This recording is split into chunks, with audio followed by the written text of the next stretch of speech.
Join me now, Senior Fellow at the National Center for Public Policy Research, Horace Cooper. Horace, thank you so much for joining me. Horace, I don't know if you had a chance to watch that whole podcast episode. It was highly entertaining. I really enjoyed seeing Dr. Sanjay Gupta squirm at some pretty basic common sense questions. And what stood out to me the most was Joe Rogan calling him out for the CNN's coverage of his COVID-19 treatment. So he was prescribed ivermectin by his doctor, and you can have questions about ivermectin or whatever, but to completely just sit there straight face and lie and call it a horse dewormer when it's not, that says a lot about the network.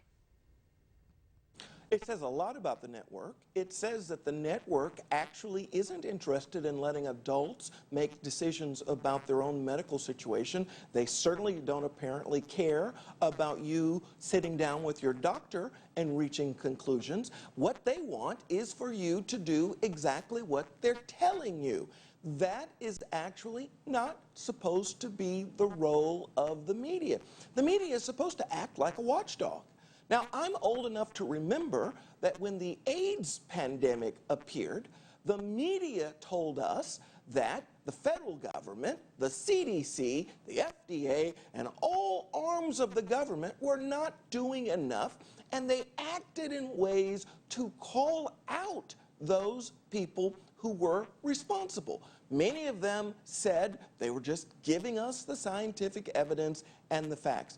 This time we're in the middle of a pandemic, and the media acts as a cheerleader for masking, for vaccination, for government shutdowns, for all manner of intrusions, never once stopping to ask questions. And this podcast showed how CNN acts as the chief cheerleader.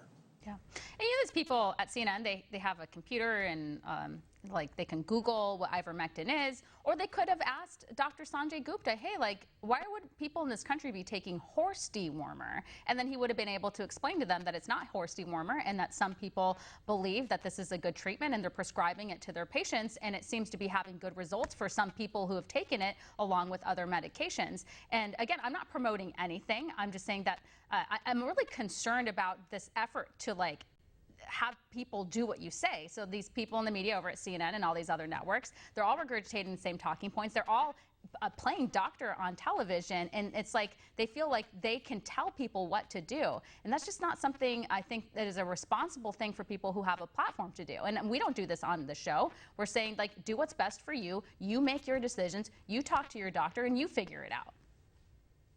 Well, absolutely, that's right. But again, one of the reasons that the media has fallen in such low regard, and the irony in this low regard that they find themselves in, and I'm talking about what Pew, what Gallup, and what several of the other large pollsters say, some of the more mainstream ones, that the mainstream media is held in the lowest regard ever.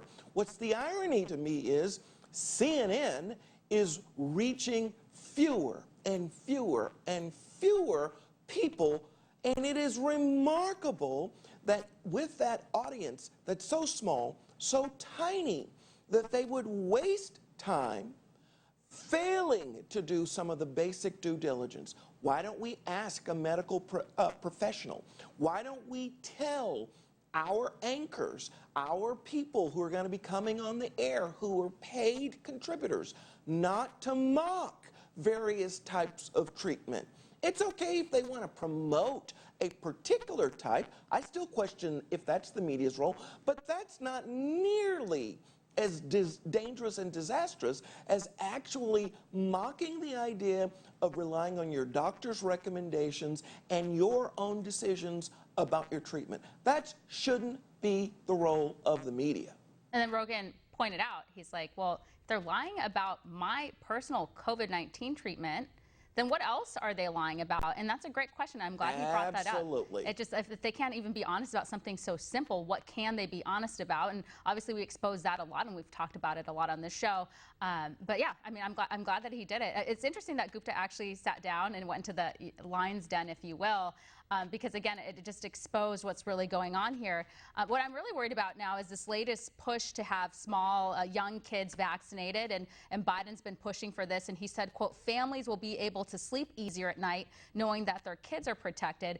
And I don't think I've talked to any parents who are super excited about this idea that their young kids are going to be potentially forced to be vaccinated to go to school. And if you think about it, the number of children who have died in this country due to COVID-19, very low, so much so that there was like more kids shot in Chicago than have actually died of COVID just this year. The president promises families that they'll be able to sleep easier if they take a hastily approved by the FDA vaccine for very, very young children. Should also remember that the president promised that he was going to see to it that every American and every ally that had worked with us in Afghanistan was going to be removed. We know that he lied then. Is he lying now? When I was a little boy, my grandmother told me the story of the boy who cried wolf. What we have here is a disastrous and toxic combination. The media and the White House working together in tandem, misleading the American people. There's going to come a time when we're absolutely going to need to rely on the information that the White House and the mainstream media are providing. But the lie after lie after lie is going to make that likely a time when we won't. And again, not an anti-vaxxer, and you know, if these vaccines are approved for young kids, then that should be a decision for the parents, the kids, and their doctor, and they shouldn't be forced into it. It's just not right. Well, Horace, we're going to leave it here. Thank you so much. And the FDA shouldn't be pushed into it either, though. Yeah, that too. Exactly. Well, Horace, we're going to leave it here. Thank you so much for joining us.